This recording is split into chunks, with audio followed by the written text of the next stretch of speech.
challenge versus threat, it's not the same, even if the magnitude of the problem is the same. And so putting yourself in a challenging, let's call it mind frame, you can't just do that by magic. Putting yourself in a challenging mind frame is much easier on you psychophysiologically, because you don't go into the generalized stress response to the same degree.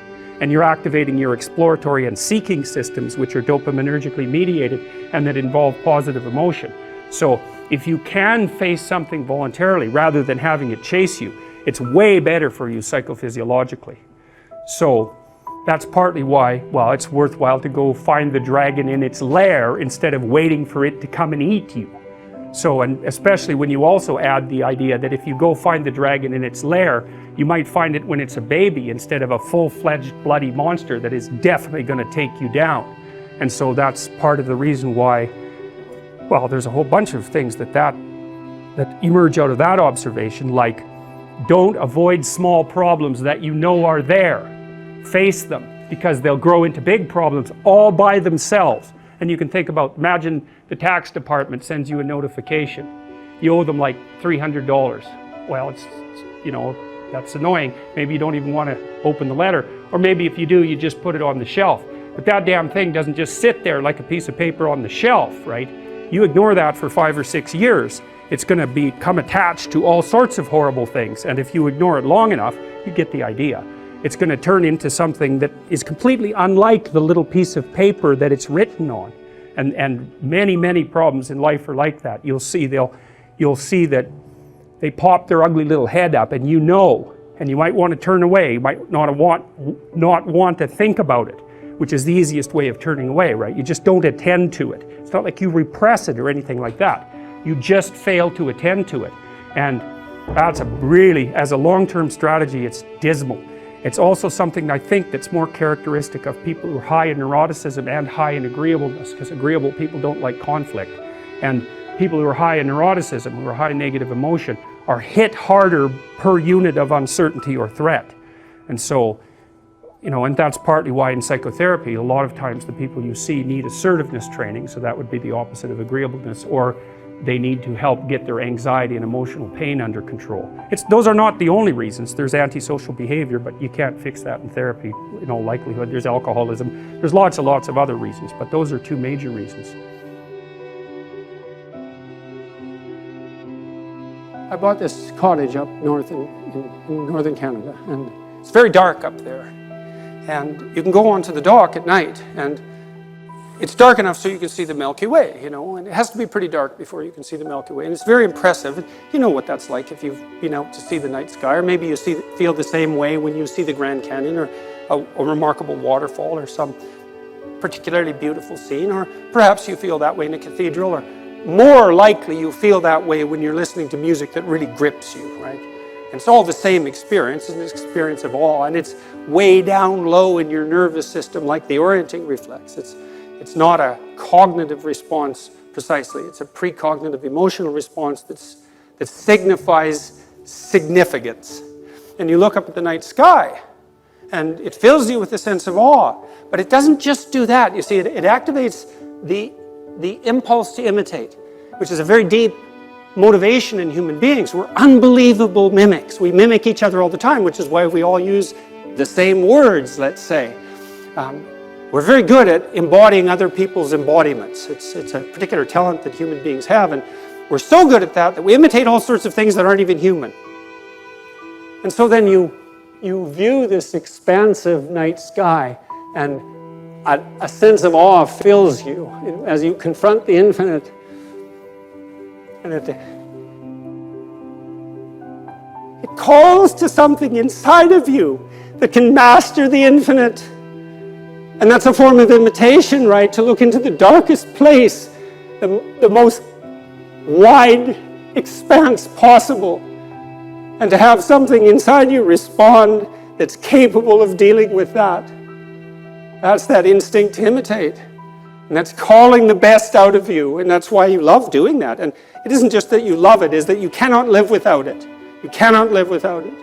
And I know so many of you, atheists or otherwise, you can't live without music. You think, well, why can you not live without music? And what is it calling to precisely? You know, that remarkable interplay of harmonious patterns, because that's what music is and that's what the world is. It's not objects, it's the harmonious interplay of patterns, and music reflects that, and then you orient yourself in your embodied manner to those patterns and dance along with the world, and that revivifies you. And if you're particularly good at, well, maybe you'll also attract a mate, and you want a mate that doesn't attempt to dominate you sexually during the introductory dance, right?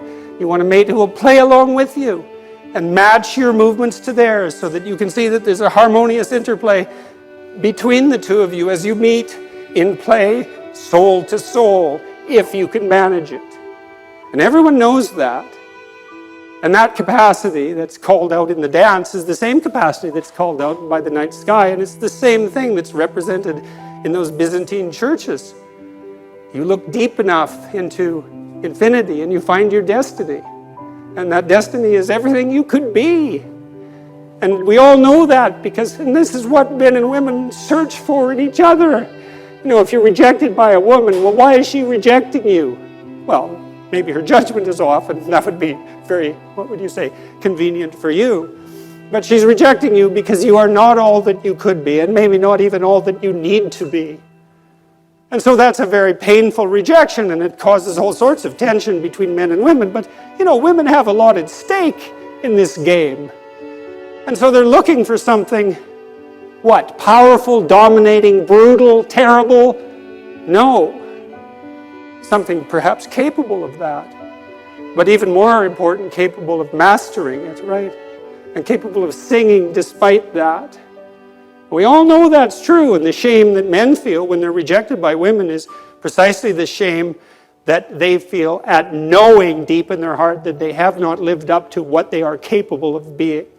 And that harsh judgment that women lay on men, which, by the way, is part of our sexual evolution, because we were shaped by sexual selection, which, by the way, is the operation of consciousness on the structures of matter at the most basic possible level. Well, it's a terrible rejection, but it's a salutary rejection.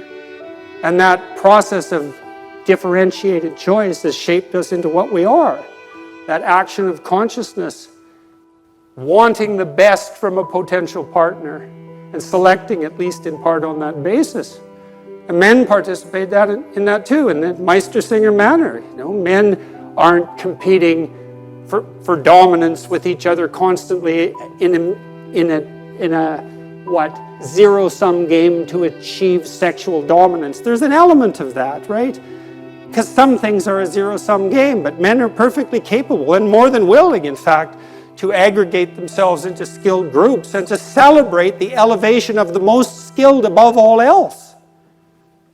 And so we see this cooperative venture between men and women over the longest run of possible time in producing some refinement of the human spirit in embodied form. And we want that from everyone. We require that from everyone. We're thrilled to the core of our soul when we encounter it in a conversation or in a course or in a work of art. It calls to us in that manner. We need to know this increasingly. We need to know all this consciously. You know, we've acted it out. We've produced images to represent it. It tugs at our heartstrings. It manifests itself in our dreams and our works of art, our literary works.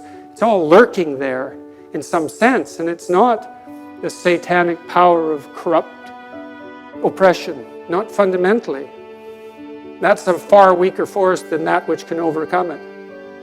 And everything around us would be nothing but hell if that's all there was. And everything around us is not only hell. You know, for fragile and broken creatures, ignorant to the core, we don't do too badly.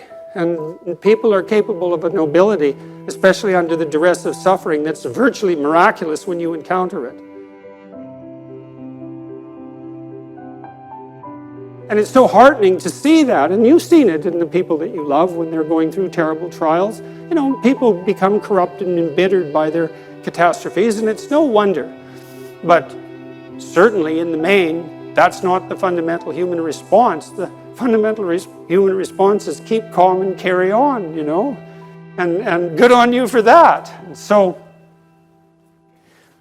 well, to sum up, let's say, We solve the power of perception with the divine word. That's how it is. And what does that mean? Well, it means truth. Every word a prayer, right? Every word a groping to find a firm foundation to stand on while you make your way through life. And every time you hear a conversation of that sort, or hear yourself participating in that prayerful process, orienting yourself to this highest uniting good, and using that to govern your utterance, it's balm for the soul. Yeah, it's love that guides that, and love is the desire to work for the betterment of all things. And that's the proper orienting response, we could say. And it's truth nested inside of that. And that's how it is. And that's how it should be. And that's how it may forever be.